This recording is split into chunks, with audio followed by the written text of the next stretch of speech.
So now let's begin with chapter number 2, that is business environment. तो भैया business environment क्या होता है? सबसे पहले हमने बिजनेस एंड कमर्शियल नॉलेज क्या होता है ये पढ़ लिया। बिजनेस क्या होता है समझा, प्रोफेशन क्या होता है, सारी चीजें समझी हमने, बिजनेस कमर्शियल नॉलेज का डोमेन समझा, टाइप्स ऑफ बिजनेस समझे। अब बात करने वाले अपन बिजनेस इन्वायरमेंट की। इन्वायरमेंट मतलब क्या सर? बाहरी दुनिया और अंदरूनी दुनिया जो हमारे बिजनेस को अफेक्ट करने वाली है। ठीक है बेटा, तो बिजनेस, ठीक है। तो भैया बिजनेस एंड कमर्शियल नॉलेज के अंदर जब अपन ये चैप्टर स्टार्ट करने वाले हैं बिजनेस इन्वायरमेंट, इसके अंदर हम वो सारी चीजें पढ़ने वाले हैं जो बिजनेस को अफेक्ट करती है। ठीक है, बात आपको समझ में आ गई होगी। चलिए शुरुआत करते हैं बिजनेस इन्वायरमेंट की। ये बिल्कुल फास्ट ट्रैक फॉर्मेट में आने वाला है, कॉन्सेप्ट पूरे समझाऊंगा, डिटेल में समझाऊंगा, पर पॉइंटर्स यहाँ फास्ट ट्रैक फॉर्मेट रहेंगे। The basic challenge for any company survival. Sir सबसे बड़ा चैलेंज है, ये ऑब्जेक्टिव नहीं है, ये चैलेंज है बेटा। ये डिफरेंस समझो, ऑब्जेक्टिव हजार हो सकते हैं लेकिन चैलेंज क्या है? सर्वाइव करना। सर मार्केट में सर्वाइव करना सबसे बड़ा चैलेंज है। एमसीक्यू पॉइंट ऑफ व्यू के हिसाब से सर स्टार मार्क करने लायक क्वेश्चन है। बेसिक चैलेंज क्या है सर? सर्वाइवल। और सर्वाइव करने के लिए आपको दो कैपेबिलिटीज चाहिए, ability to prosper and ability to change. Sir बढ़ो भी और बदलो भी। सर बढ़ते भी जाओ, बदलते भी जाओ। सर आपको कंटिन्यूसली चेंज करना पड़ेगा। नोकिया का एग्जांपल लो बेटा। नोकिया कंटिन्यूसली बढ़ते जा रहा था लेकिन सर वो बदल नहीं रहा था। जैसे ही मार्केट में एंड्रॉइड आया उसने बोला मैं एंड्रॉइड नहीं परचेज करेगा, मैं अपना सिस्टम एंड्रॉइड पे डिप्लॉय नहीं करेगा, मैं एंड्रॉइड का सॉफ्टवेयर अपने सिस्टम पे नहीं लेकर आएगा। और एंड में क्या हुआ भैया? डूबी ना कंपनी। उसके बाद माइक्रोसॉफ्ट के साथ जाके टाइप किया, माइक्रोसॉफ्ट का ऑपरेटिंग सिस्टम लोगों को पसंद नहीं आया। इसका मतलब क्या? सबसे बेसिक चैलेंज क्या है बेटा? चैलेंज क्या है? सर्वाइव। और दूसरी चीज प्रॉस्पर करना और चेंज भी करना, यानी कि सर बढ़ते भी जाओ, बदलते भी जाओ, कंटिन्यूसली बढ़ते भी जाओ, कंटिन्यूसली बदलते भी जाओ। हाँ जी, ओके बेटा। The business environment represent all external factor और condition that exert some degree of impact on business decision. तो साहब ये चैप्टर का नाम है बिजनेस इन्वायरमेंट। तो इन्वायरमेंट क्या है सर? इन्वायरमेंट यानी कि वो सारी की सारी कंडीशन जो आपके बिजनेस पे कुछ ना कुछ इंपैक्ट डालती है। सर मैं जानना चाहता हूं कि आदित्य शर्मा अगर अपनी कोचिंग क्लासेस इंडिविजुअली चलाना चाहे तो सर उसको कौन कौन से इन्वायरमेंट का सामना करना पड़ेगा? इन्वायरमेंट का सामना करना पड़ेगा मतलब सर कौन कौन से फैक्टर है, कौन कौन से एक्सटर्नल फोर्स हैं जो उसको इंपैक्ट करेंगे। हो सकता है सर मेरे को नोट्स वाला नोट्स ना दे, वो बोलेगा साहब आप पहले ऑर्गेनाइजेशन में काम करते थे, ऑर्गेनाइजेशन की क्रेडिट वर्दीनेस थी, अभी आप सिंगल पर्सन है, कभी भाग जाएं, सर आपकी तो शादी भी नहीं, आप घर छोड़ के भाग जाएं तो क्या होगा? तो भैया ये भी एक प्रेशर है। सर उसके बाद आप जैसे लोग बेइंतहा बेतहाशा प्यार करते हैं क्योंकि सर मैं इंस्टेंटली सारी चीजें आपके लिए कर देता हूं, तो सब देखिए कुछ ना कुछ पॉजिटिव भी इंपैक्ट है इसके अंदर। तो सर ये सारी चीजें जो बाहर से आने वाली एक्सटर्नल फैक्टर है जो मेरे बिजनेस पे इंपैक्ट करती है, सर मुझे ये चीज पढ़नी है। बात समझ में आई दोस्तों? समझ में आई होगी आपको ऑब्वियसली। तो सर बिजनेस इन्वायरमेंट में क्या होता है? बिजनेस इन्वायरमेंट मतलब कुछ ऐसे factor, sir there are some factor which exert, sir exert मतलब प्रेशर डालना, ऐसे फैक्टर्स आते हैं जो बिजनेस पे कुछ ना कुछ इंपैक्ट एक्सर्ट करते हैं। Success of the business is generally dependent on business organisation. True और फॉल्स के लिए क्वेश्चन है true. A successful business has to identify, appraise and respond to various opportunities and threats. Sir कोई भी successful business को चारों तरफ से इन्वायरमेंट को देखना चाहिए और सर उसने असेस करना चाहिए, आइडेंटिफाई, असेस एंड रिस्पॉन्ड करना चाहिए। सर एक एग्जांपल देता हूं आपको। सर गर्मी का मौसम चल रहा था, अभी मई की बात है, मोदी जी ने कड़ाके का लॉकडाउन लगा दिया था। ऐसे टाइम पे लोगों के अंदर गर्मी के कारण मैंगो खाने की इच्छा जरूर होती थी पर बाहर जाने का स्कोप नहीं था। साहब हमारे कॉलोनी के एक बंदे हैं, उस बंदे ने क्या किया? ध्यान से सुनिए। उसने एक कंडीशन आइडेंटिफाई करी, कोरोना। फिर सर उसने कंडीशन को अप्रेस किया, बैठकर देखा कि यार देखो लोगों को मैंगो खाना है, लोगों की अंदर इच्छा बहुत है, लोग कॉलोनी के बाहर जा नहीं सकते, क्यों ना मैं ट्रक लेकर आ जाऊं मैंगो का। साहब उसने उसको रिस्पॉन्ड किया और ट्रक लोड लेकर आया रत्नागिरी से। साहब एक दिन में पैसा 5 गुना किया सर। 21 दिन में पैसा डबल छोड़ो सर, उसने एक दिन में 5 गुना पैसा किया। क्योंकि सर सबको पता था ज्यादा रेट ले रहा है, लेकिन सर उसने बोला कि ऐसे टाइम पे आपको कौन प्रोवाइड करेगा, या तो आप अगले सीजन में ही खाओ। तो साहब उसने क्या किया? सर उसने कंडीशंस देखी, कंडीशन को क्या किया? आइडेंटिफाई किया, देखा, आइडेंटिफाई किया, अप्रेस किया यानी उसको इवेल्युएट किया और बाद में उसको रिस्पॉन्ड किया। सर कुछ लोग घर पे दबक के बैठ गए, कुछ लोगों ने इसको अपॉर्चुनिटी में कन्वर्ट कर लिया, कुछ लोग दबक के बैठ गए घर पे। तो इसका मतलब क्या है सर? एक जन के लिए अगर वो अपॉर्चुनिटी है तो दूसरा जन उसको थ्रेट बना लेता है अपने लिए। To be successful, business must continuously monitor and adapt itself to the environment if it is to survive and prosper. Sir सबसे बेस्ट एग्जांपल है नोकिया का लो या बाटा का लो. बाटा की चप्पल एकदम स्ट्रॉन्ग, एकदम सॉलिड रहती है, पर बाटा मार्केट में टिका क्यों नहीं? क्योंकि सर वो चेंज करने के लिए रेडी नहीं था खुद को. सर उसने मॉनिटर नहीं करा कंटिन्यूसली इन्वायरमेंट को, साहब वो डूब गया. सर क्विकली रिकैप करवा देता हूं मैंने आपको क्या बोला इस चीज का, वापस से सुनिए. एमसीक्यू के हिसाब से क्या इंपॉर्टेंट है? सर बेसिक चैलेंज क्या है? सर्वाइवल.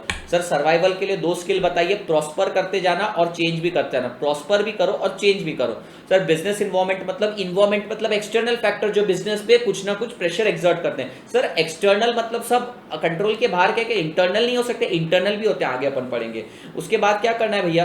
5th नंबर का पॉइंट पढ़ना है, 4th नंबर का पॉइंट इंपॉर्टेंट नहीं है. सक्सेसफुल बिजनेस क्या करता है? सबसे पहले आइडेंटिफाई, आई, फिर अप्रेज और फिर रिस्पॉन्ड. IAR करता है. सर आइडेंटिफाई करते हैं, वर्ड याद रखिएगा IAR, ये सीक्वेंस में चाहिए आपको. IAR identify, apprise and respond करता है. सर आइडेंटिफाई करता है, उसको इवैल्यूएट करता है और रिस्पॉन्ड करता है. अप्रेज यानी रिस्पॉन्ड, अप्रेज यानी कि इवैल्यूएट.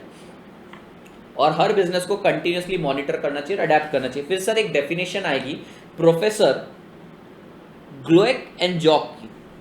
ग्लोएक एंड जॉक ने क्या डेफिनेशन दी? सर डेफिनेशन याद करने की जरूरत नहीं है, अपने को ज्यादा यहाँ पे प्रोफेसर्स के नाम नहीं है. फिर सर ये डेफिनेशन आई तो कैसे याद रखना है? इसमें सिर्फ अपॉर्चुनिटी और थ्रेट वर्ड ढूंढना. अपॉर्चुनिटी एंड थ्रेट वर्ड किसने लाए? Glueck and Jauch. The environment include factor outside the firm.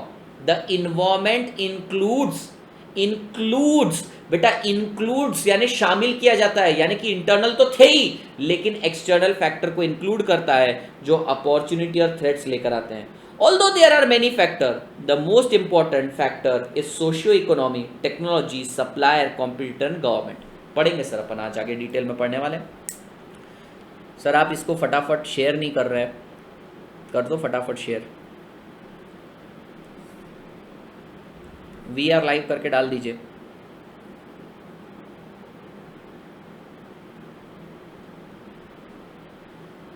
साहब जर्नी शुरू हुई थी आज से 1 हफ्ता पहले. किसी को उम्मीद नहीं था इतना आगे जाएंगे अपन, इतने ज़्यादा मेहनत करेंगे, इतने अच्छे से सब्जेक्ट को फास्ट ट्रैक में एग्जाम के एंड टाइम तक पढ़ेंगे. साहब जर्नी शुरू करी, कारवां जुड़ता गया.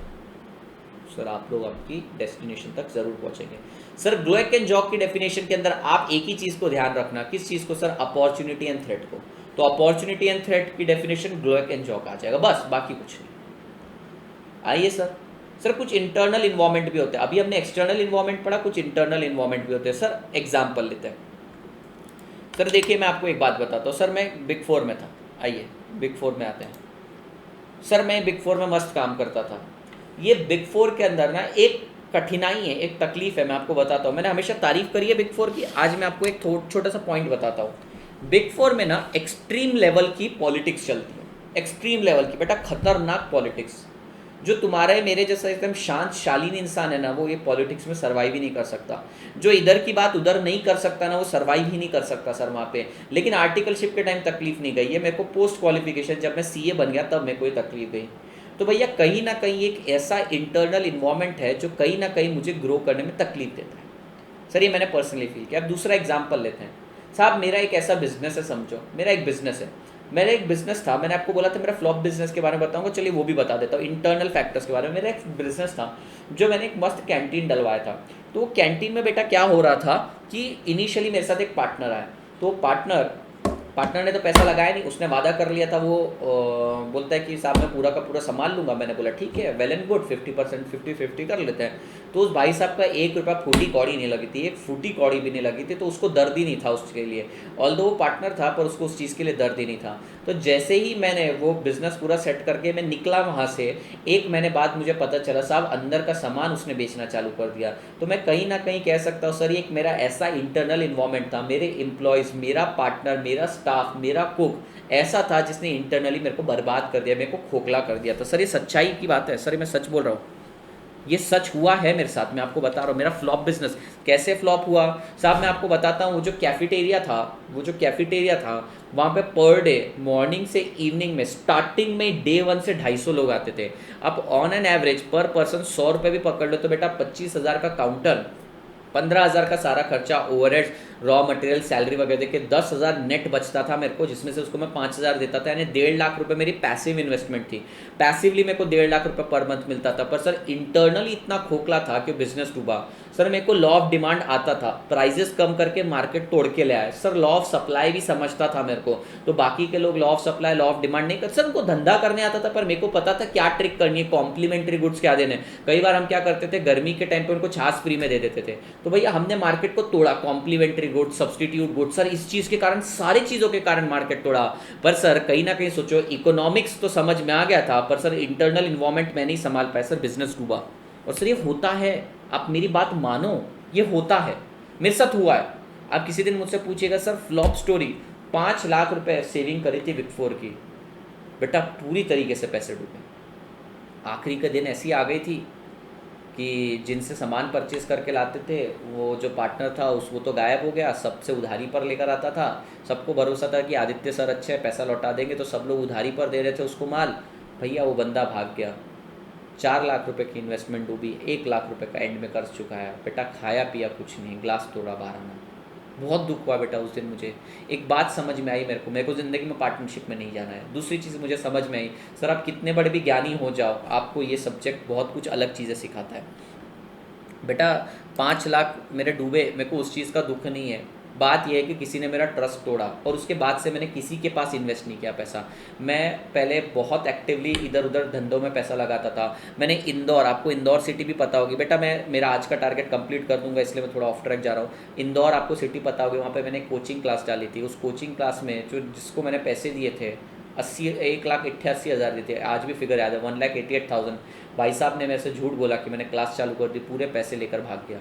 साहब इतना दिल दुखाना। अब मैं ट्रस्ट नहीं करता हूँ लोगों पे। मुझे मेरा परिवार आप लोगों में ही दिखता है, मुझे मेरा परिवार आप लोगों में ही दिखता है, क्योंकि आप लोगों का मेरे से फाइनेंशियल मॉनिटरी कोई इंटरेस्ट नहीं। आप मुझसे दिल से प्यार करते हो, बाकी लोग मुझसे पैसे से प्यार करते थे।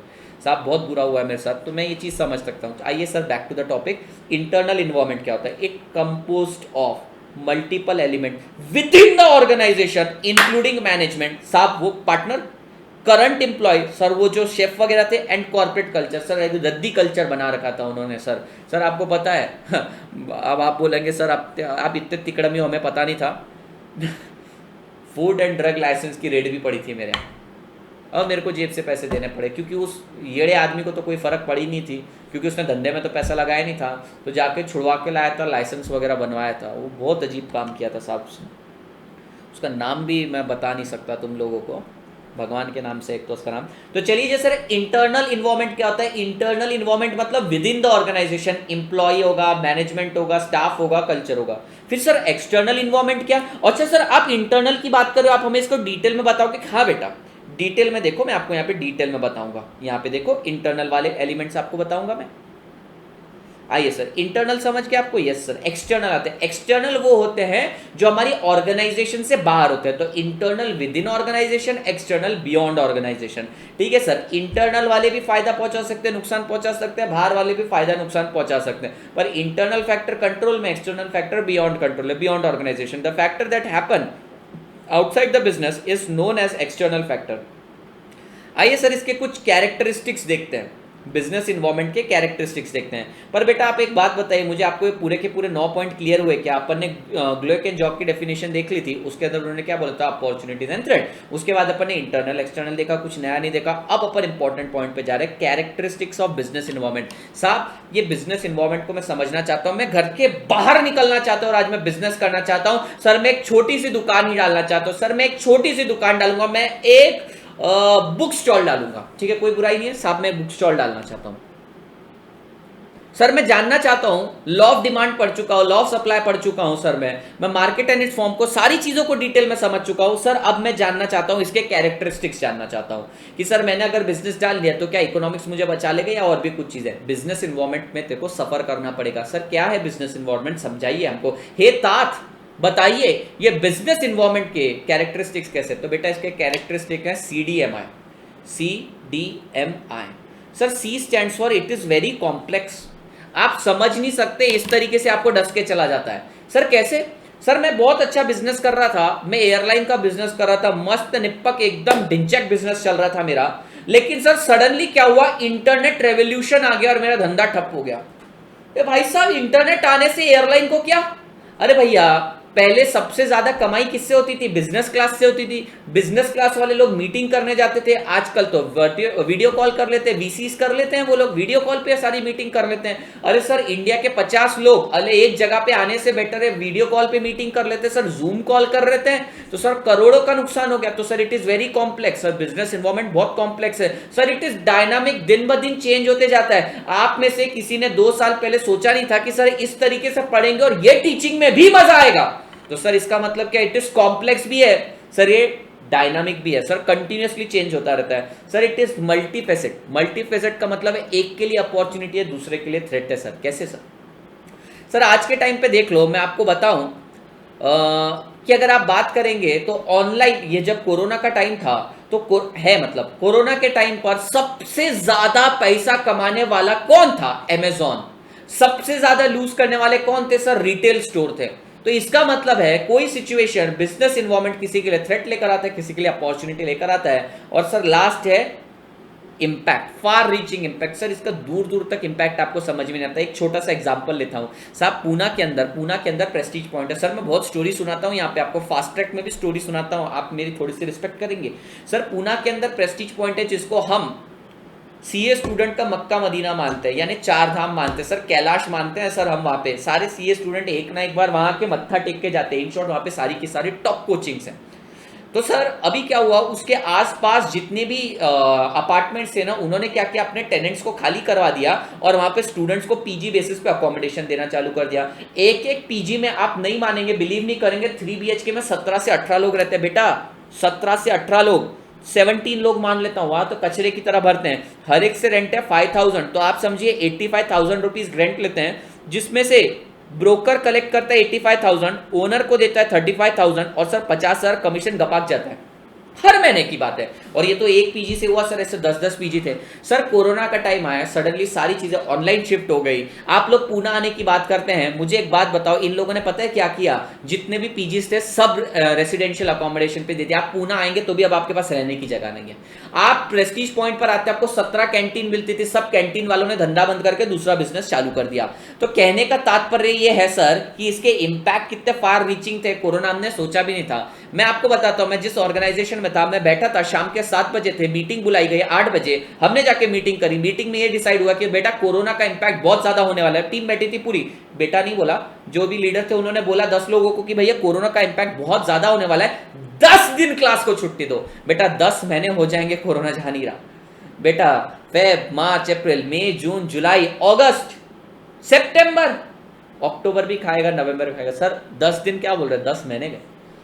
कहने का मतलब क्या सर, फार रीचिंग इंपैक्ट है बिजनेस इन्वायरमेंट की। ये तो एक्सटर्नल फैक्टर थे। तो सर CDM है, कॉम्प्लेक्स है, डायनामिक है, मल्टीफेसेट है, और सर फार रीचिंग इंपैक्ट है। बेटा पसंद आए होंगे आपको एग्जांपल? ठीक है सर। सर ये तो कैरेक्टरिस्टिक समझ गए कि बिजनेस इन्वायरमेंट कैसा खूंखार खतरनाक आदमी है, पर सर इसकी इंपॉर्टेंस भी बताओ। सर मैं आपकी बात समझ गया कि सर ये कॉम्प्लेक्स है। लेट से आप इसको इमेजिन करो, ये कोरोना है, ठीक है, ये कोरोना है, ठीक है, अब इसकी रिस्पेक्ट नहीं करेंगे, डिसरिस्पेक्ट भी नहीं करेंगे सर, समझो ये कोरोना है का वायरस है। सर ये कोरोना वायरस कैसा है sir? Complex, dynamic, multifaceted, far reaching impact लेकर आया। ऐसा समझो कि अपन एक ही फैक्टर को कंसीडर करें। सर इसके कारण मैं क्यों पढ़ूं बिजनेस इन्वायरमेंट? मेरे को नहीं पढ़ना। आप मुझे बताइए, इंपॉर्टेंस बताइए सर बिजनेस इन्वायरमेंट की, मुझे क्यों पढ़ना चाहिए? मैं मान लिया कॉम्प्लेक्स है, डायनामिक है, मल्टीफेसेट है, फार रीचिंग इंपैक्ट, पर मैं क्यों पढ़ेगा? क्योंकि भैया इसको पढ़ेगा तभी तो अपॉर्चुनिटी और थ्रेट निकाल पाएगा। सर आप ही बताओ, कोरोना की सिचुएशन में अगर मान लो कोई बंदा स्टार्टिंग में ही समझदार होता तो क्या करता? स्टार्टिंग में ही स्टॉक करके रख लेता सैनिटाइजर का और बेचना चालू कर देता, लाइसेंस ले लेता। भैया लाइसेंस लेने में कितना 10-15 दिन लगते, भैया 10 महीने तक बैठ के खाता हो आराम से। तो सर बिजनेस इन्वायरमेंट को एसेस करोगे, तेरे लिए इंपॉर्टेंस यही है, तेरे लिए थ्रेट बन के आएगा या अपॉर्चुनिटी बन के आएगा। तू अगर एक एकदम मस्त आग बंद करके बैठा है ना, मार्केट से निकल जाएगा कब का, तेरे को पता भी नहीं चलेगा। Sir giving direction for growth and expansion, sir लोगों ने किया, अमेजॉन ने मल्टीफोल्ड कर लिया खुद के बिजनेस को सर, इस लेवल पे पहुंचा है कि आज उसको कोई टच भी नहीं कर सकता।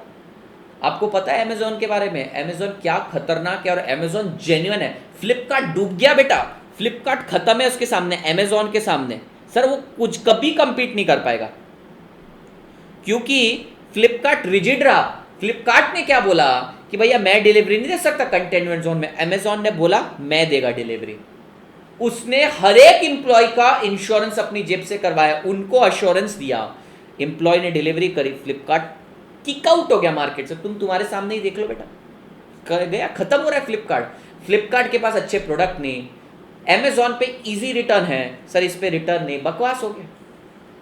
हो सकता है कई लोगों को फ्लिपकार्ट पसंद है, नो ऑफेंस, मैं जैसे एक एग्जांपल दे रहा हूँ। Giving direction to business and growth, continuous learning and update, sir खुद को कंटिन्यूसली अपडेट करते रहना पड़ता है आपको, नहीं तो मार्केट से एकदम बाहर हो जाते हो, इसलिए आपको मार्केट को कंटिन्यूसली एसेस करना पड़ता है, ठीक है।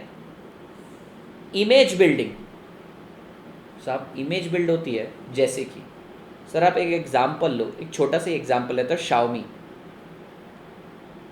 XIAOMI शायद, शाओमी का ही है, XIOMI जो भी है, शाओमी वर्सेस नोकिया। बेटा अगर आप नोकिया की बात करेंगे ना, नोकिया ने अपनी इमेज बिल्ड करी थी, लेकिन वो इन्वायरमेंट का स्कैनिंग नहीं कर पाया, सर ये मैग्नीफाइंग ग्लास है, सर वो इन्वायरमेंट का स्कैनिंग नहीं कर पाया तो अपनी इमेज खो दी। शाओमी ने अपनी इमेज बना ली, ऑल्दो चाइनीज प्रोडक्ट होने के कारण उसने अपनी इमेज बनाई, पर बेटा शाओमी ने अपनी इमेज खो दी। इंडिया और चाइना के बीच में जो ट्रेड टेंशन हुआ था, शाओमी ने इमेज अपनी बनी बनाई खो दी, एक्सटर्नल फैक्टर के कारण, सर इन्वायरमेंट को एक्सेस नहीं कर पाया। सर ये सारी चीज़ छोड़ो ना, पबजी ट्रांसेंड जो भी गेमिंग वाला है उसने अपनी इमेज खो दी, क्यों सर, ये इन्वायरमेंट को एक्सेस नहीं कर पाया।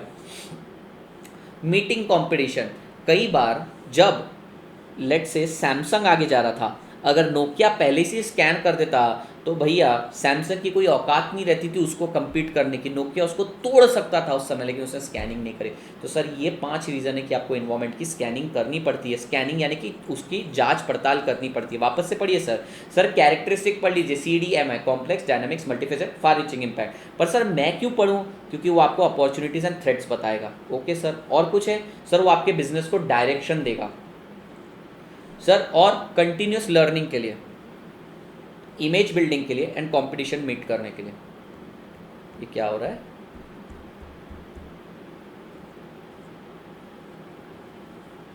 One second guys,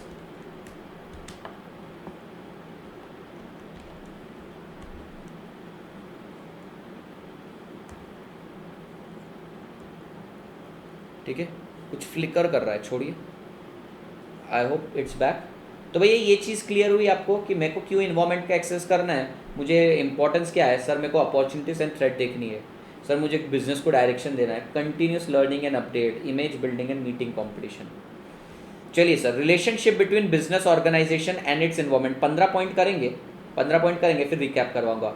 business relationship between business organisation and its environment. Sir मैं एक बिजनेस चला रहा हूँ, मैं अपना बिजनेस चला रहा हूँ, मैं और इन्वायरमेंट यानी कि आप समझो मार्केट, मैं इनके साथ कांटेक्ट कैसे करता हूँ, सुनो भाई सुनो, मेरी बात सुनो, मैं कैसे अपनी बात पहुंचाता हूँ सर, मैं कम्युनिकेट कैसे करता हूँ, मेरा रिश्ता क्या है, हम क्या करते हैं सर। सबसे पहले हम एक्सचेंज ऑफ इन्फॉर्मेशन करते हैं, मैं मेरी इन्फॉर्मेशन मार्केट तक पहुंचाता हूँ, मार्केट मेरी इन्फॉर्मेशन यहाँ तक पहुंचाता है। कैसे सर मैं क्लासेस ले रहा हूँ, ये मेरी इन्फॉर्मेशन मार्केट तक पहुंचा दी बिजनेस इन्वायरमेंट ने, और मार्केट के अंदर कंडीशन देखी कि बच्चों को मेरी जरूरत है इसलिए मैं आ गया, तो कहीं ना कहीं हम एक्सचेंज ऑफ इन्फॉर्मेशन भी कर रहे थे सर, एक्सचेंज ऑफ रिसोर्सेज भी करते हैं सर, मैं कुछ गुड्स एंड सर्विस सेल करता हूं, मैं कुछ गुड्स एंड सर्विसेज बाय करता हूं, इन्वायरमेंट यानी एक्सटर्नल फैक्टर से, यानी सर इंफॉर्मेशन का एक्सचेंज होता है, रिसोर्सेज का एक्सचेंज होता है, और सर पावर का भी एक्सचेंज होता है। सर मान लो आप मेरी क्लास के अंदर 2,500 बच्चे लाइव आने लग गए, तो सर मेरी पावर पूरे मार्केट को दिखेगी, और मार्केट के अंदर अगर मान लो कोई 2,500 बच्चों को पढ़ा रहे तो सर उसकी पावर मुझे दिखेगी, तो सर हम एक दूसरे के साथ पावर भी एक्सचेंज करते हैं। तो हम 3 चीज़ें एक्सचेंज करते हैं सर, सबसे पहले इन्फॉर्मेशन, हमारी इन्फॉर्मेशन शेयर करते हैं सर, हम रिसोर्सेज भी शेयर करते हैं, और sir most importantly power share करते हैं। तो ये 3 चीज़ें आपके लिए इंपॉर्टेंट है। 15 पॉइंट करने पर रिकैप करवाऊंगा, या फिर बेटा 16-17 पॉइंट करे कि ये अपना आज का टारगेट ही खत्म हो जाएगा, ठीक है। Organisation response to its environment, sir ये तो समझ गया हम एक्सचेंज करते हैं। देखो मैं पूरे क्रोनोलॉजी से समझा रहा हूँ। सबसे पहले मैंने आपको क्या बताया कि बिजनेस इन्वायरमेंट के कैरेक्टरिस्टिक्स क्या है, complex, dynamic, multifaceted and far reaching impact. फिर सर मुझे क्यों पढ़ना, इंपॉर्टेंस भी बता दी, तो मैंने बोला ग्रोथ एंड अपॉर्चुनिटी के लिए चाहिए, इमेज बिल्डिंग के लिए चाहिए, लर्निंग के लिए चाहिए, फिर opportunities and threat and competition हटाने के लिए चाहिए। फिर सर पूछा गया, ठीक है सर आपकी बात मान ली कि बिजनेस इन्वॉल्वमेंट के ये कैरेक्टरिस्टिक्स है, इंपॉर्टेंस ये है, अच्छा सर आप लोग क्या एक्सचेंज करते हो, उसके साथ क्या एक्सचेंज करते हो, तो मैंने बोला इन्फॉर्मेशन एक्सचेंज करता हूँ, रिसोर्स एक्सचेंज करता हूँ, पावर एक्सचेंज करता हूँ। फिर अगला क्वेश्चन आया आप लोगों के, कैसे एक्सचेंज करते हो सर, बताओ तो सर कैसे एक्सचेंज करते हो, कैसे रिस्पॉन्ड करते हो। देखिए सर कैसे एक्सचेंज करते हैं, तो सर तीन चीजें एक्सचेंज कर रहे थे, रिसोर्सेस, पावर एंड इंफॉर्मेशन। कैसे करते हैं ये सुनो, सबसे इंपॉर्टेंट है बेटा कैसे करते हैं ये सुनो। एडमिनिस्ट्रेटिव रिस्पॉन्स, सर मैं article of association, memorandum of association, legal document, shop act licence, ये सारी चीजें बनाता हूं और गवर्नमेंट को देता हूं, इससे गवर्नमेंट को पता चलता है। तो मैंने अपनी इंफॉर्मेशन, अपना रिसोर्सेस, अपनी पावर कैसे दिखाई, सर आईटी रिटर्न फाइल करके बताया कि 10 करोड़ रुपए का इनकम टैक्स पे किया मैंने, सर अपनी पावर दिखाई कैसे, सर एडमिनिस्ट्रेटिव प्रोसीजर से। दूसरा कंपटीशन रिस्पॉन्स, सर मैं कैसे एक्सचेंज करता हूं अपनी इंफॉर्मेशन, मार्केट के अंदर कोई कंपीट कर रहा है तो सर जी जान लगा के छाती ठोक के मैं उसके साथ कंपटीशन करता हूं, सर ऐसे रिस्पॉन्ड करता हूं। तो रिस्पॉन्ड करने के यानी कि सर आप रिसोर्स, इंफॉर्मेशन और लास्ट पावर कैसे एक्सचेंज कर रहे थे, कई बार लिखित रूप पे देता हूं सर, कई बार रिस्पॉन्ड करता हूं कॉम्पिटिटिव स्ट्रेंथ से, सर कई बार कलेक्टिवली रिस्पॉन्स करता हूं। कलेक्टिवली रिस्पॉन्स का भी देखिए साहब, यहां पर अभी मैं आपको अकेला पढ़ा रहा हूं, ठीक है, मार्केट को मेरी पावर दिख गई सर, मार्केट को कॉम्पिटिटिव रिस्पांस दे दिया सर कि मार्केट में मैं भी तोड़ के दिखाऊंगा मार्केट में, पर आप बोले सर आप तो एक ही सब्जेक्ट पढ़ाते हो, तो मैंने बोला कलेक्टिव रिस्पांस भी दिखाता हूं। तो अब 3 दिन बाद जब यहाँ पे कलेक्टिव रिस्पांस 4 दिन बाद दिखेगा, तुम भी बोल जाओगे तोड़ है सर, सर तोड़ है, खतरनाक हो गया। बात समझ में आई आपको मेरी?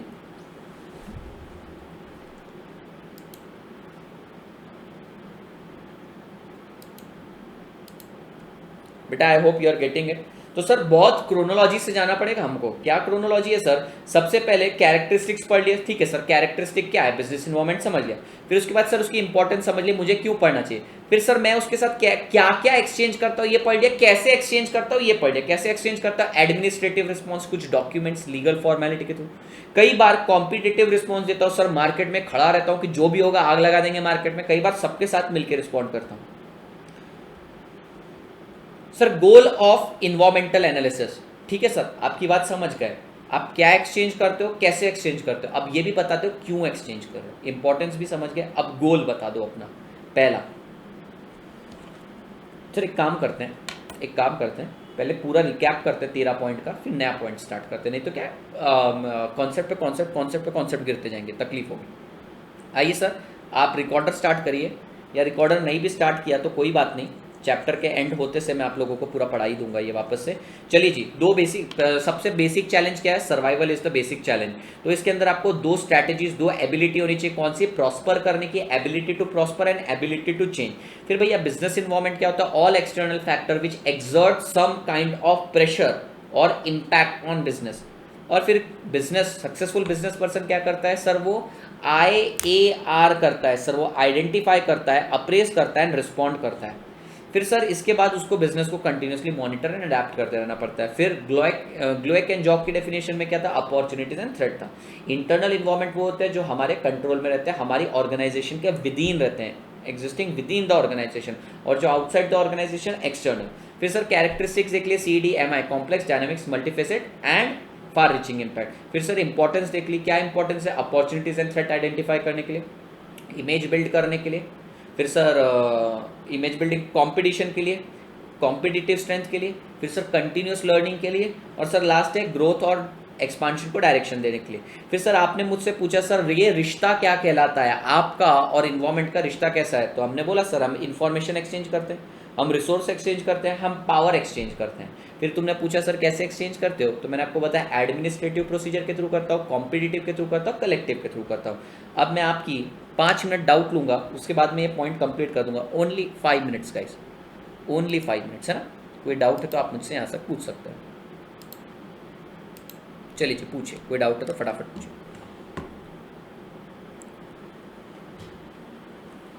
4 मिनट ही बचे हैं, एग्जैक्ट 10:15 पे स्टार्ट कर देंगे।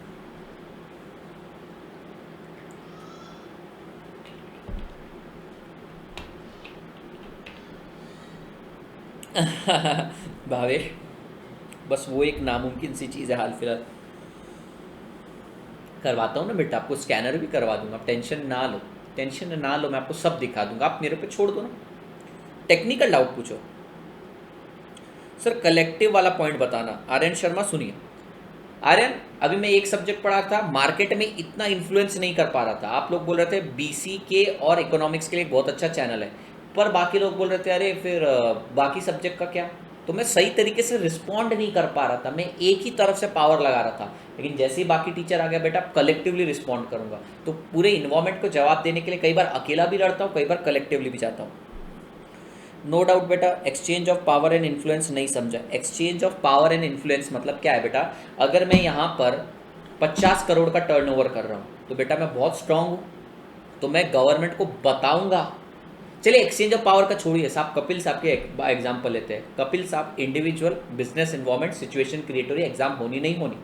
कपिल सर ने अपनी पावर दिखा दी उनको, स्टूडेंट का पोल लेकर सारी चीज़ें। अब इंस्टीट्यूट एक्सटर्नल इन्वायरमेंट है, वो समझ रही है सर की पावर और उनकी बातों को वैल्यू दी जाएगी। तो ये हो गया एक्सटर्नल इन्वायरमेंट के ऊपर अपने पावर एक्सचेंज करें। फिर इंस्टीट्यूट बोलेगी नहीं भैया मैं एग्जाम नहीं लेती, कोई बात नहीं कपिल सर आपके वर्ड्स अगेंस्ट जा रहे हैं या आपके फेवर में जा रहे हैं। तो भैया कई बार वो अपनी पावर दिखाते, कई बार मैं अपनी पावर दिखाता हूँ। मतलब मैं बाहरी दुनिया से रिस्पॉन्ड कैसे करता हूँ, कई बार पावर दिखा के करता हूँ अपनी।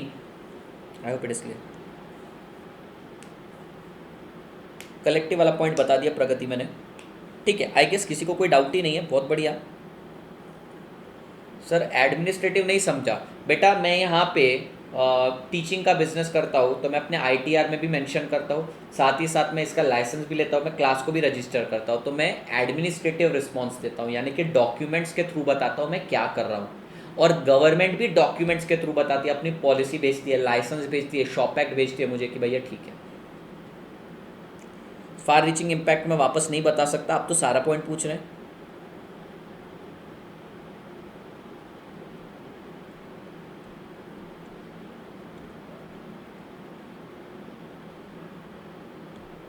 संदेश पता नहीं क्या बोल रहे हैं आप। फार रीचिंग इम्पैक्ट का मतलब बेटा मैंने आपको बताया था कोरोना के टाइम पे कि भैया किसी का धंधा, किसी को लगा था 10 दिन के लिए बंद होगा, बिजनेस इन्वायरमेंट ऐसा हो गया था कि लोगों को लगा था 10 दिन के लिए शॉप बंद करनी पड़ी, कई लोगों ने परमानेंट बिजनेस क्लोज कर दिया। बेटा हर बार सेम सवाल पूछ के क्या होगा। शुभम हाँ बोला मैंने, मल्टी फेसेड वापस नहीं बता सकता। आप तो सारे पॉइंट पूछ रहे हैं बेटा, मल्टी फेसेड आपको बताया मैंने। किसी के लिए कोई चीज़ अपॉर्चुनिटी रहती है, किसी के लिए कोई चीज़ थ्रेट रहती है। आप लोग ध्यान नहीं दे रहे मतलब।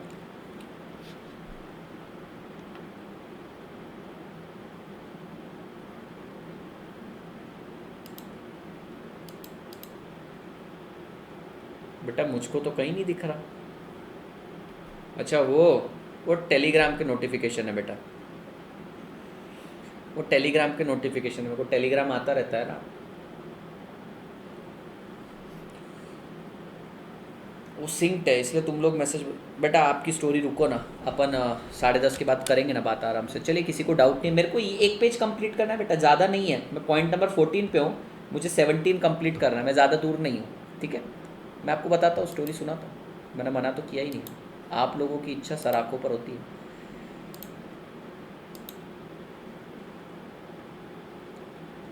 प्रतीक सिंह सेम डाउट पूछ के क्या होगा, MCQ किस तरीके के आते दिखाता हूँ ना आपको। अभी एक साथ कैसे दिखा दूँ बेटा, आप लोग स्टाइल समझो मेरे टीचिंग की, पहले पूरा बेस बिल्ड करेंगे फिर MCQ सॉल्व करेंगे। आप टेंशन ना लो, क्यों टेंशन लेते हो, तुझसे टेंशन ना लो, 80 बैठे हैं। चलिए आइए सर इसके सेकेंड लैप में चलते हैं, ठीक है। पहला लैप कंप्लीट किया, सेकेंड लैप में चलते हैं चैप्टर के। Organisation response to its environment, ये तो हो गया सर। सर गोल्स पढ़ते हैं। सर गोल क्या है? सर फर्स्ट गोल है कि अंडरस्टैंड द करंट सिचुएशन। अरे भैया ये तो सिंक्रोनाइजेशन हो गया, इस पे आया ही जा रहा है।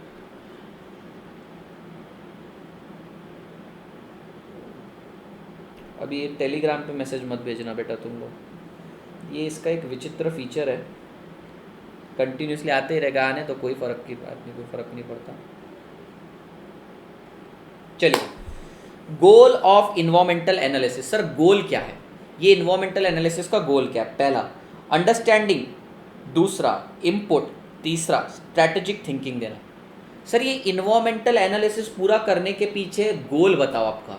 गोल बहुत सिंपल है, सबसे पहले समझो, इनपुट्स दो और नई चीज़ बना लो। सर एक सटीक एग्जांपल देता हूँ, मैं आपको बताता हूँ। आपने कभी ये वर्ड सुना है कि बेटा BPR, बिजनेस प्रोसेस री इंजीनियरिंग? बेटा आपने वर्ड सुना है कि कभी बिजनेस प्रोसेस री इंजीनियरिंग? क्या आप लोगों ने वर्ड सुना है? सर नहीं सुना है। बिजनेस प्रोसेस री इंजीनियरिंग में क्या होता है, आप बिजनेस को पूरी तरीके से चेंज कर देते हैं। क्या बोला बेटा मैंने? बिजनेस को पूरी तरीके से आप लोग चेंज कर देते हैं। तो भैया मेरे को चेंज क्यों करना पड़ा?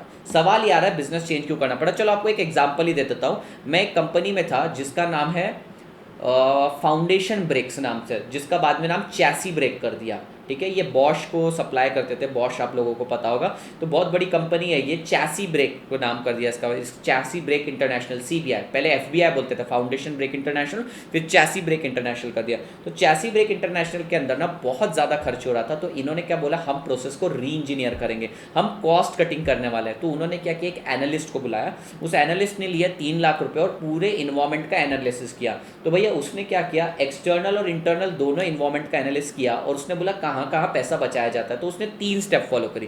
पहली स्टेप, उसने अंडरस्टैंड किया करंट प्रोसेस को। ठीक है, understanding the current and potential changes. Sir उसने करंट चीज़ों को पहले समझा अंडरस्टैंडिंगली।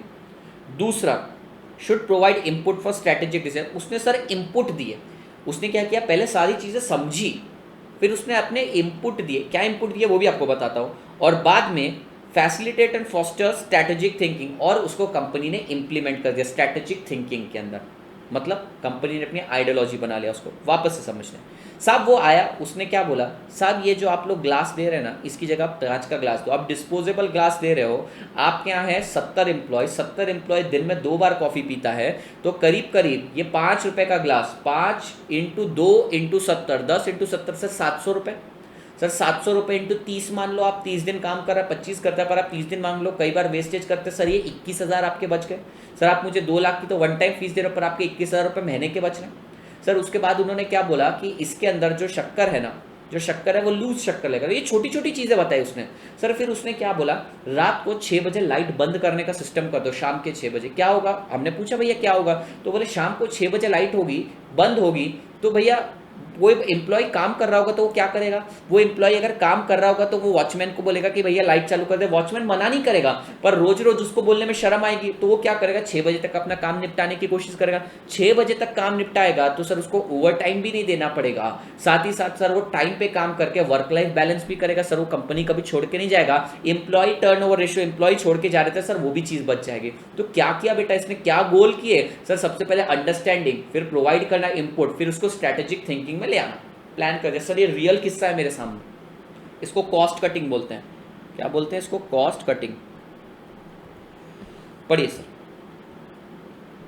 आइए सर, समझ में आया आपको। सर 3 चीजें, पहले अंडरस्टैंड, फिर इनपुट दो। अंडरस्टैंड पहले समझो फिर बोलो ना सर, अंडरस्टैंड, इनपुट और फिर थिंकिंग में ले आओ, यानी प्लान बना लो। पहले देखो, फिर बोलो, फिर इंप्लीमेंट करो। Sir framework to understand, sir एक ढांचा बना के दो, हमको एक फ्रेमवर्क चाहिए। फ्रेमवर्क मतलब क्या होता है, जैसे आपका अकाउंटिंग फ्रेमवर्क रहता है, वैसे बिजनेस का भी फ्रेमवर्क रहता है। तो अब आपको एक फ्रेमवर्क बना के देना पड़ेगा कि ये फ्रेमवर्क कि कल करके आदित्य शर्मा नया बिजनेस चालू करना चाहते हैं, सर ऐसे तो 50 चीजें हैं, वो कौन कौन सी चीजों को मैनेज करेगा और कौन कौन सी चीजों को मैनेज नहीं करेगा। सर उसको एक चेकलिस्ट तो बना के दो, या तो एक फ्रेमवर्क बना के दो कि एटलीस्ट मिनिमम इतनी चीजों को देखे, तो आदित्य एटलीस्ट उन 3 चीजों का तो ख्याल रखेगा। तो इन्होंने फ्रेमवर्क दिया। अब एक बहुत इंपॉर्टेंट वर्ड आ रहा है, framework.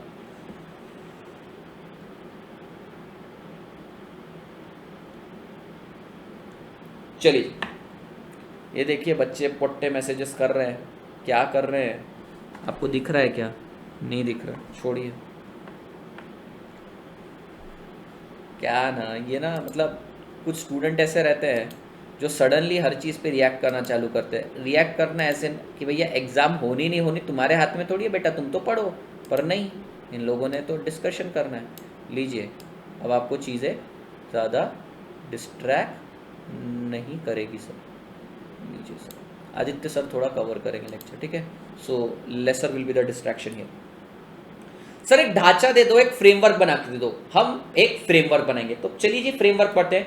Framework to understand the environmental influence, how to understand the influence of environment. Sir question कैसे आएंगे मैं आपको करवाऊंगा, इन्हीं पॉइंटर्स में से क्वेश्चन आएंगे। सर आप बहुत सटीक क्वेश्चन पूछ रहे हैं कि सर इन्वायरमेंट में 50 फैक्टर, कौन कौन से फैक्टर को ध्यान देना है। सर गोल तो समझ गए, सर हम गोल समझ गए, सबसे पहले आइडेंटिफाई करो, इनपुट दो, स्ट्रेटेजिक थिंकिंग दो, पर सर फ्रेमवर्क बना के दो। चलिए फ्रेमवर्क के 3 part. First, to take initial view of nature of organisation, सबसे पहले ऑर्गेनाइजेशन को देखो। आइए मैं आदित्य शर्मा, मैंने इनसे गोल पूछा, भैया गोल क्या है, तो पहले बोले कि सबसे पहले हम अंडरस्टैंडिंग लेंगे, फिर इंपुट देंगे, उसके बाद स्ट्रेटेजिक थिंकिंग। मैंने बोला बहुत बढ़िया। अब मैंने बोला मैं आदित्य शर्मा, मैं एक नया बिजनेस स्टार्ट करना चाहता हूं, तो मुझे स्टेप बाय स्टेप गाइडेंस दे। तो बोले ठीक है, फर्स्ट स्टेप क्या है, initial view of nature of organisation, सबसे पहले ऑर्गेनाइजेशन को देखो, इनिशियल व्यू लो सर इसका। सेकंड, ऑडिट करो, जो फैक्टर आपको सबसे ज्यादा परेशान करता है ऑडिट करो।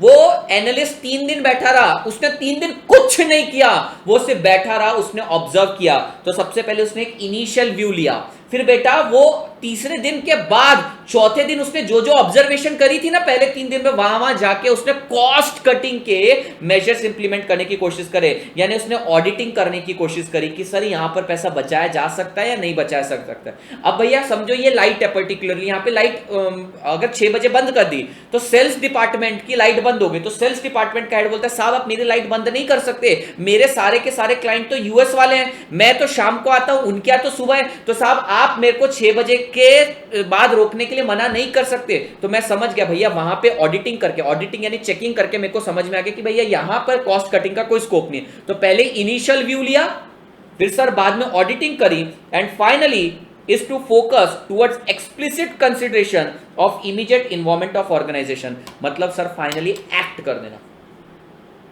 सर पहले इनिशियल व्यू लिया, समझने की कोशिश करें कहाँ खर्चा हो रहा है, कहाँ नहीं खर्चा हो रहा है, बाद में हर एक को जाके ऑडिट किया, ऑडिट यानी चेकिंग किया, और लास्ट में इन्होंने एक्सप्लिसिट स्टेप ले लिया। The third and the final is to focus more towards explicit consideration of immediate involvement of organization। Sir ये पॉइंट मैं रिपीट नहीं करूंगा, अब ध्यान से इसका वर्ड बाय वर्ड मीनिंग सुनिए। And final is to focus more towards explicit consideration of the immediate involvement of organisation. यानी कि सर लिख लो, जो फैक्टर सबसे ज्यादा परेशान कर रहा है उसी को हिट करो। सर हो सकता था ये 21,000 रुपए पानी के ग्लास बचाने के चक्कर में आप 5 लाख की चीज पे ध्यान नहीं दे रहे। सबसे पहले इनिशियल व्यू लो, हर एक को ऑडिट करो, और सर जो सबसे ज्यादा इंपॉर्टेंट है उसके ऊपर पहले सबसे ज्यादा फोकस करेंगे। Sir is to focus more towards explicit consideration of immediate involvement. Sir जो सबसे ज्यादा कंट्रोल में सबसे ज्यादा इंपैक्ट पहुंचा रहा है उसको ठीक कर। सर ये लाइटें वाइटें बंद बाद में कर रहा हूं, इसका तो फार रीचिंग इंपैक्ट है। सर एक इंप्लॉय चोरी कर रहा है, पहले उसको रोकना। तो सर ये है फ्रेमवर्क। 3 मेरे को फ्रेमवर्क बता दिया। सबसे पहले बोला इनिशियल व्यू लो, समझो ऐसे कल तुम एनालिस्ट के अंदर काम कर रहे हो, तुम उस एनालिस्ट के अंदर काम कर रहे हो, तो एनालिस्ट तुमने एनालिस्ट से पूछा साहब मैं एक नई कंपनी में जा रहा हूं एनालिसिस करने के लिए, क्या क्या करना चाहिए, तो वो बोल रहा है आपको एडवाइस दे रहा है। सबसे पहले इनिशियल व्यू लेंगे, फिर सर ऑडिटिंग करेंगे, और जो फैक्टर सबसे ज्यादा इंपॉर्टेंट है उस पर एक्सप्लिसिट कंसिडरेशन देंगे। आइए साहब आते हैं नेक्स्ट पॉइंट पे, इन्वायरमेंटल स्कैनिंग। सर आपने एंटीवायरस देखा होगा, एंटीवायरस क्या करता है, स्कैन करता है पूरे कंप्यूटर को। सर वो सारे के सारे थ्रेट्स ढूंढ के निकालता है, सारे के सारे अच्छे पॉइंट्स, अपॉर्चुनिटी तो ऑब्वियसली ढूंढ के निकालता है, उसका काम थ्रेट को एनालाइज करना है। पर सर इन्वायरमेंटल स्कैनिंग यानी कि अब मैं मैग्नीफाइंग ग्लास लेकर चारों तरफ इन्वायरमेंट को देख रहा हूं कि मेरे लिए क्या अपॉर्चुनिटी है, मेरे लिए क्या थ्रेट है, सर मेरे लिए क्या स्ट्रेंथ है, मेरी क्या वीकनेस है, वो चीज environment scanning. Environment scanning can be defined as the process by which organization monitor their relevant environment to identify opportunities and threat। बेटा environment is generally external, external opportunities and threat होते हैं, internal strength and weakness होती है। Strength और weakness internal होती है बेटा, strength मैं मेरी स्ट्रेंथ की बात करता हूँ, वीकनेस में मेरी वीकनेस की बात करता हूँ। अपॉर्चुनिटी तो मार्केट से आती है ना, हम बोलते हैं मेरे को जॉब अपॉर्चुनिटी है, अपॉर्चुनिटी बाहर से आती है, थ्रेट खतरा भी बाहर से आता है, मेरे अंदर स्ट्रेंथ एंड वीकनेस है। स्ट्रेंथ एंड वीकनेस इंटरनल है, अपॉर्चुनिटीज एंड थ्रेट एक्सटर्नल। ध्यान से सुनना, स्ट्रेंथ एंड वीकनेस इंटरनल है, अपॉर्चुनिटीज एंड थ्रेट एक्सटर्नल है। तो अब मैं इन्वायरमेंट, एक्सटर्नल इन्वायरमेंट का एनालिसिस कर रहा हूँ, तो मैं किस चीज को चेक कर रहा हूँ, अपॉर्चुनिटीज एंड थ्रेट को। सर तोड़ एग्जांपल देने वालों, मजा आ जाएगा आपको, मजा आ जाएगा साहब, मजा आ जाएगा आपको, सुनना मेरी बात। सर इन्वायरमेंट स्कैनिंग बना, इन्वायरमेंट स्कैनिंग मतलब मार्केट को चेक करना, अपने लिए अपॉर्चुनिटी और थ्रेट क्या है। साहब आप बाहर निकलेंगे और अपॉर्चुनिटीज एंड थ्रेट आइडेंटिफाई करेंगे। कई बार होता है लड़कों के साथ खास करके होता है कि वो दोस्त रहते हैं उनके साहब, ध्यान से सुनना, वो दोस्त वगैरह चाय वगैरह पीने जाते हैं और वो ना 10 मिनट वहीं बैठे रहते हैं और देखते साहब ये चाय वाला कितना कमा रहा होगा, ये चाय के बिजनेस में क्या अपॉर्चुनिटी है। पर सर थ्रेट क्या है कि कल करके एक नया चाय वाला भी आ जाए। सर अपॉर्चुनिटी तो ये है कि प्रधानमंत्री भी बन सकते हो। सर थ्रेट ये है कि घर वाले अलाउ भी नहीं करेंगे। तो क्या कर रहे थे आप, इन्वायरमेंट की स्कैनिंग कर रहे थे, आपने एक्ट किया क्या, नहीं, पर सर स्कैनिंग जरूरी है। ठीक है सर इसके अंदर 4 पार्ट आते हैं। स्कैनिंग कैसे कैसे करी जाती है, कैसे करते हैं स्कैनिंग, ये भी सवाल आएगा सर। इन्वायरमेंटल स्कैनिंग समझ गया, यानी कि सर मार्केट में जाओ अपॉर्चुनिटीज एंड थ्रेट ढूंढ के लाओ। स्कैनिंग मतलब मार्केट में जाओ अपॉर्चुनिटीज एंड थ्रेट ढूंढ के लाओ। सर कैसे करेंगे, सबसे पहले इवेंट्स देखेंगे। बहुत सटीक एग्जांपल दे रहा हूं सर, कोरोना आने वाला था, अगर आप 1 लाख मास्क या 2 लाख मास्क या 5 लाख मास्क ऑर्डर करके रख लेते, 2-2 रुपए के मास्क आ रहे थे। 10 लाख मास्क आपने ऑर्डर कर लिए होते तो 20 लाख के आते, 20-20 रुपए में बिक रहे थे सर। 40 लाख कमा लिए होते, 2 लाख के 40 लाख। यानी आप इवेंट को चेक करो। स्कैनिंग करते समय क्या करना चाहिए बेटा, स्कैनिंग करते टाइम आपको इवेंट को चेक करना चाहिए कि भैया कल करके मैं सोच रहा हूं कि मैं सोच रहा हूं प्रेस्टीज पॉइंट पे एक रेस्टोरेंट डाल दूं, पर भैया इवेंट ही परमिट नहीं कर रहा। अरे बच्चा ही नहीं है वहां पे, तू करेगा क्या डाल के। सर मेरे को इंटरनल न्यूज आ गई कि प्रेस्टीज पॉइंट रीओपन होने वाला है, सर सबसे पहले मैं चला जाऊंगा वहां पे रेस्टोरेंट डालने। क्या है, मैंने इवेंट को स्कैन किया। फिर सर ट्रेंड के बेसिस पर भी अपन जज कर सकते हैं। फॉर एग्जांपल सिंपल है सर, पिछले 10 आईपीएल से आरसीबी हारते आ रही है। ट्रेंड क्या बोल रहा है सर, ट्रेंड बोल रहा है आरसीबी हारेगी। अरे सर रियलिटी में कुछ और हो सकता है, लेकिन ट्रेंड क्या बोल रहा है सर, ये होगा। इंडिया वर्सेस जिम्बाब्वे की 5 मैच की टेस्ट सीरीज है या फिर वनडे इंटरनेशनल है उनका, तो साहब 5 में से 4 मैच जिम्बाब्वे बुरी तरीके से हारा है। सर ट्रेंड क्या बोलता है कि अगला मैच भी हारेगा। समझ में आ रहा है सर, ट्रेंड के बेसिस पर भी आप जजमेंट बना सकते हो। नेक्स्ट है इश्यूज।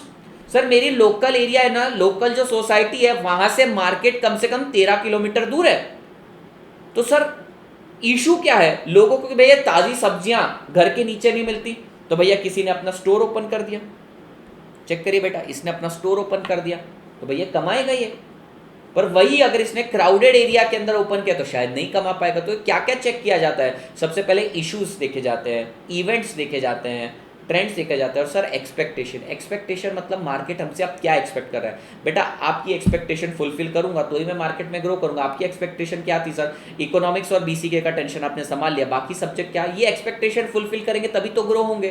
तो सर इन्वायरमेंट स्कैनिंग में क्या करते हैं सर, मैग्नीफाइंग ग्लास लेकर जाते हैं अपॉर्चुनिटीज एंड थ्रेट ढूंढने के लिए। कैसे ढूंढते हैं सर, इवेंट्स ढूंढते हैं। क्या मेरे लायक कोई इवेंट है, कोई इशू है क्या किसी को, सर ऐसे भी हो सकता है। ट्रेंड देखते हैं कि भैया इस एरिया के अंदर मोबाइल की शॉप जितनी भी डाल रहे हैं सारी की सारी हिट हो रही है, सर ट्रेंड है कि यहाँ मोबाइल की शॉप डाल देंगे चल जाएगी। सर एक्सपेक्टेशन है, लोगों की एक्सपेक्टेशन पूरी करो, मार्केट जीत जाओगे तो। सर तो बेटा कल मतलब मंडे को चैप्टर कंप्लीट हो जाएगा। अब कुछ बातें सुनो, क्या आप चाहते हैं कि कल मैं लेक्चर लूँ तो कल मैं लेक्चर लेता हूँ, मेरे को कोई इशू नहीं है, लेकिन कल एक काम करेंगे अपन 1.5 घंटे के 2 लेक्चर लेते हैं। मैं कल छुट्टी लेने के मूड में नहीं हूँ बेटा, मैं कल छुट्टी लेने के मूड में नहीं हूँ। यहाँ छुट्टी ले लो, आप बताएंगे मेरे को। अब मैं पोल करता हूँ, ठीक है, कल छुट्टी आप चाहते तो मैं छुट्टी ले लूँगा, नहीं चाहते तो नहीं लूँगा, ठीक है। तो नेक्स्ट लेक्चर में देखो ना बेटा कितना सिंपल सी चीज़ रह गई है। पॉइंट नंबर 17 है, ये पॉइंट नंबर 18 है, 19 है और सर 20 है। 4 पॉइंट कंप्लीट करने, चैप्टर खत्म है सर, सिंपल है, हो जाएगा अपना, आराम से हो जाएगा। सर अगर मान लो अपने कल क्लास नहीं ली ना तो अगले 11 लेक्चर में चैप्टर कंप्लीट है अपना, आराम से। अगले संडे को तो वैसे भी तुम लोगों को छुट्टी नहीं मिलेगी, ठीक है जी। चलिए अब मैं आपके लिए चैट्स करता हूँ ऑन।